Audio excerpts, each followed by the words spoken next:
Саламатсыздар, урматтуу телегөрүүчүлөр. Бүгүн Жогорку Кеңештин жалпы жыйындар залында ар кандай маселелер саатын талкуулоодо. Депутаттар таза суу, экология, майыптардын айып пулун түбөлүккө калтыруу боюнча маселелерди протоколдук тапшырманы өкмөткө багыттады. Ушул жана башка жаңылыктарды көрүү үчүн биз менен бирге болуңуздар.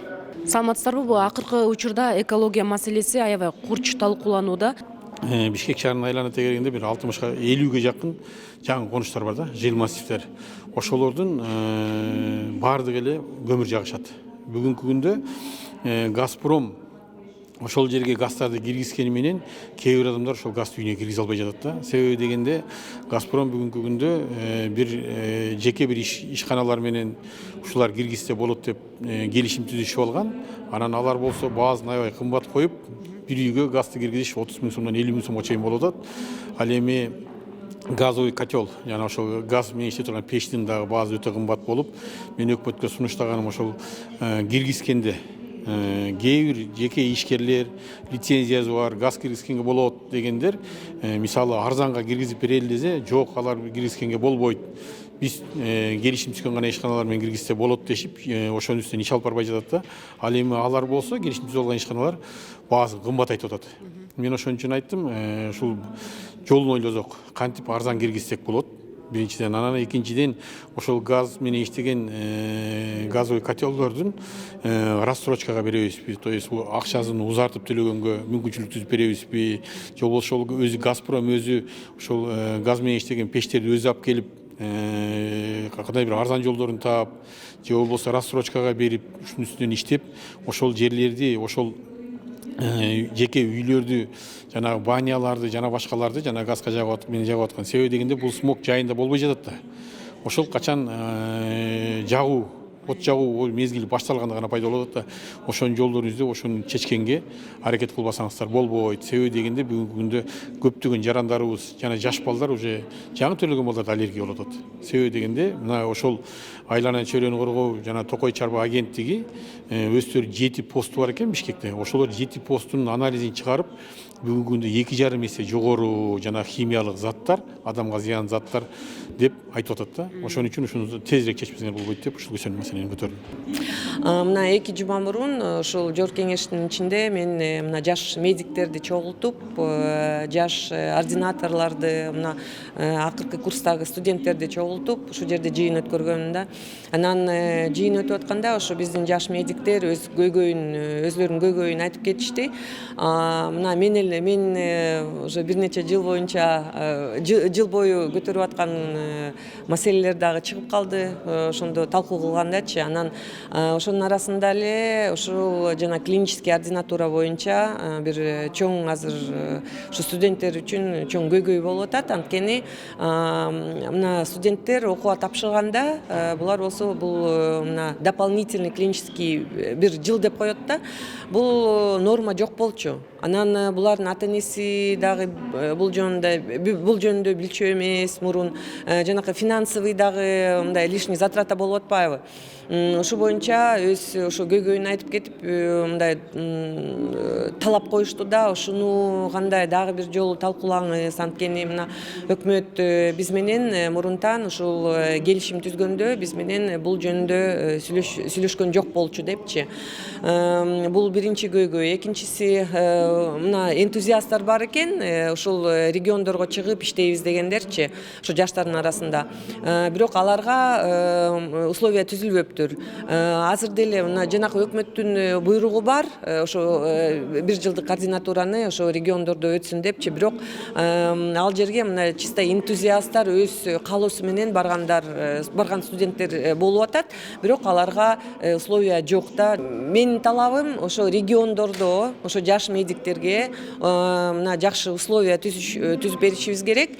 Анан экинчиден мына грантовый место боюнча дагы көп суроо берилди. Ошо чет өлкөгө биздин ординаторлор ошо мына базовый бул жерде окугандан кийин чет өлкөгө барып окуганга условия барбы же жок, бул грантовый местолор берилеби же берилбейби деп. Эми азыр таза суу боюнча бүтө проекттер ишке ашып атат.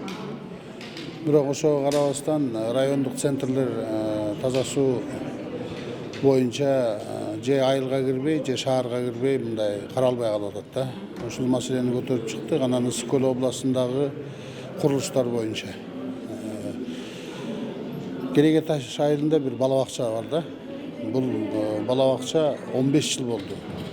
Şu стенасы туруп, фундаменти коюлуп, кыршасы жабылган боюнча 15 жылдан бери турат. Ошол жерде бир 30-40га жетпеген балага деп салынган, ошол боюнча бүтпөй турат да. Жылда Госстрой Минфин акча жок дейт, Госстрой кийирип атабыз дешет, ушул эки жакта эле жүрөт да. Андан тышкары ушу 100% бүткөн Маман айылынын мектеби.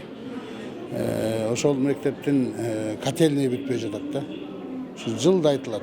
3 миллион 200 проектisi бар екен, ошону аягына чейин бүтпөй калган да. Ушул маселелерди көтөрүп чыктык. Анткени себеби жерлерде ушундай көйгөйлүү маселе, мына Түп районундагы Корумду айылынын таза суусу боюнча дагы ПСДга берилген. Проектлер түзүлүп бүтүп калды. А бирок андан ары иш жүрбөй калып атат да. Каракол шаарынын 150 жылдыгы майрамы деп майрамдап атабыз, бирок Каракол шаарынын очистной сооружениясы боюнча мынакей канча акчап келатабыз, акча бөлүндү, бирок ошентсе да анын ылдый жагында 1 миллион 800 куб ошол саркынды суу жатат да. Ошол көлгө түшүп кетсе, эгерде бул Ысык көлдү жоготуп алуубуз мүмкүн да. Ошон үчүн МЧСке айттырып, бүгүн протоколдук тапшырма бердим. Ошол жагын карап коюу боюнча да. Саламатсызбы, экологияны сактоо багытында сиз өкмөткө ушул кандай эрежелерин сунуштадыңыз? Мен бүгүнкү күндөгү абалды карап айтып атам. Мына азыр коомчулуктар коңгуроо кагып атат, депутаттар коңгуроо кагып атат. Себеби дегенде өзүңөр көрүп атасыңар, Бишкек шаары азыр түтүн басып турган убагы. Бул эмне себептен деген. Азыр өзүңөр көрүп атасыңар, мынакей даже бөлөк мамлекеттин жараны эколог, независимый эколог да айтып атат. Бизде ушул экология жагы, абанын булганчы 2-3 эсеге көп, өйдө жогору көрсөтүп атат, нормадан депчи. Мен өкмөткө тапшырма берип атам. Биринчиден биз комплекс түрдө карашыбыз керек. Бир эле машинанын выхлоптары эмес, бир эле ТЭЦ эмес. Муну комплекс түрдө караш керек деп атам. Себеби дегенде бул госаркстрой, например, ошол азыр высотный үйлөр курулуп атат. Мурун розоветровый деген понятие болгон. Үйлөрдүн арасынан желдер өтчү. Азыр бүгүнкү күндө точный деген түшүнүк менен каерде бош жер болсо ошол жерге эле высотный үйлөргө уруксат берип, парковкасы да жок, жана көчөдөгү тыгындарында пайда болушу ушул бир себептерден болуп атат. Бул бир маселе. Экинчи маселеси мынакей ТЭЦ модернизация болгондон бери жанакы кыска трубаны биз айтып чыкканбыз. Эмне үчүн бул кыска, короткий труба деп. Ошол трубаны алар бизге айткан, фильтр коюлду, бул жерден апапак түтүн чыгып атат, эч кандай зыян жок деп. Бирок үстү жактан караганда ошол кыска трубадан чыккан түтүн түз эле шаарды көздөй агым менен кетип атат. Аны да көрүп атабыз. Муну дагы текшериш керек. Үчүнчү маселе көмүрдүн сапаты. Биз жергиликтүү өзүбүздүн көмүрдөн алыш керек, импорт албаш керек деп атып, мына Союз малында кара кечени керек болсо ачтырган эмес, алдырган эмес аякта. Бүгүнкү күндө аяка ТЭЦ салабыз деген программаны өкмөт түзүп алып, азыр жашыл экономиканы көтөрүп аткандан кийин ТЭЦтин кереги жок. Мен ушундай ойлойм. Бүгүн азыр көмүр жагуудан ичине кетиш керек да. Бизде азыр целый программа бар. Кыргыз теплоэнерго, энергетика, электрический котелдорду көмүргө алмаштырып жүрөт, например. Андан кетиш керек дагы биз энергия сберегающий, экономдогон, энергетиканы экономдогон котелдорду коюп, энергетикага газга өтүшүбүз керек. Бул биринчиден. Экинчиден бизде эмнелер жагылып атат? Мынакей бизде кирпичный заводдор бар, шаардын тегерегинде, Канский шиферный завод бар, например. Андан бөлөк заводдор, швейнийлер бар. Алардын отходдору бар, дөңгөлөктөр кайка жагылып атат. Мунун баарын текшерген киши жок. Экотек инспекцияны тепкилейсиң, экотек инспекциянын укугу чектелген. Саламатсызбы, айтсаңыз, сиз мүмкүнчүлүгү чектелген балдардын ата-энелери сизге кандай конкреттүү жардам сурап кайрылышууда? Бизге жанагы оорулуу же майып болуп төрөлгөн балдардын ата-энелеринин кайрылуусу, бул жанагы тяжелый формада коет экен, ДЦП. Ошон менен төрөлгөн энелери, ошо ата-энелеринин кайрылуусун өкмөткө жеткирейин деп маалымат айттым. Ал жакта ал балдар бир жерден бир мындай өзгөчө условия шарттары бар бала бакчаларга жеңилдик бергенге же ошондой медицинский центрлерге жеңилдик бергендерге суранып атышат. Анан ал балдар 18 жашка чыкканга чейин энесине бизде бир мындай жөлөк пул берет. Анан ал балдар 18ге чыкканда 100% айыгып кетет деген мындай диагноз жок да. Алар кээ бирлер түбөлүк ошондой ооруйт. Ошон үчүн анын ата энеси же мисалы көбүнчө энеси жалгыз калып баласын таштап коюп ишке чыга албайт. Аны мындай көз албай карап туруш керек. Ошон үчүн 18 жаш деп чектебей, ошол бала канча жашка жашаса ошого чейин мындай колдоо көрсөтсөңүздөр. Эң ал жакта бир болбогон акча дейт, но түбөлүккө калтырууну сурап атышат. Эми түшүнөбүз, бюджетте тартыш болгону менен, бирок ошону программа кылып киргизип, быйыл болбосо да келаткан жылдарда ошондой энелерин колдоону суранып атышат.